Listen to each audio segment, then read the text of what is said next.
Pemirsa, realisasi investasi di Kota Denpasar menunjukkan tren positif dan terus mengalami peningkatan secara bertahap setiap tahunnya pasca pandemi COVID-19 sejak tahun 2020. Pada tahun 2025 lalu, realisasi investasi di Kota Denpasar tercatat mencapai angka hampir 11 triliun rupiah.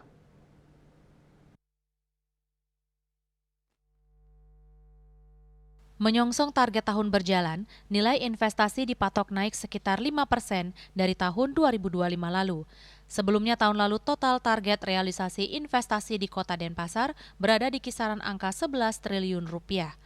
Meski demikian, capaian investasi ini tetap dipengaruhi oleh dinamika kondisi geopolitik serta ekonomi global. Sebagai catatan, pada masa awal pandemi lalu, realisasi investasi sempat mengalami penurunan dari sekitar 2 triliun rupiah menjadi 700 miliar rupiah. Kendati demikian, ketangguhan sektor UMKM yang terus bergerak aktif berhasil menjadi penopang utama pemulihan ekonomi daerah.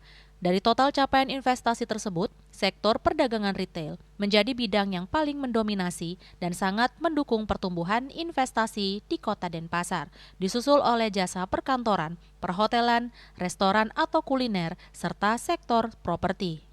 Ya, perdagangan retail seperti ini yang sangat mendukung gitu. Jadi di situ selain jasa perkantoran ya masih perdagangan gitu. Ya. Dan sisanya baru ke properti. Gitu. Ya selain itu kuliner, restoran, hotel seperti itu. Tapi masih retail ya? Ya, pasti masih di perdagangan kita kan. Melalui kreativitas para pelaku UMKM yang terus beradaptasi dan bersaing di dunia industri, iklim investasi di Kota Denpasar diharapkan dapat terus tumbuh secara inklusif dan berkelanjutan. Yana, Bali TV.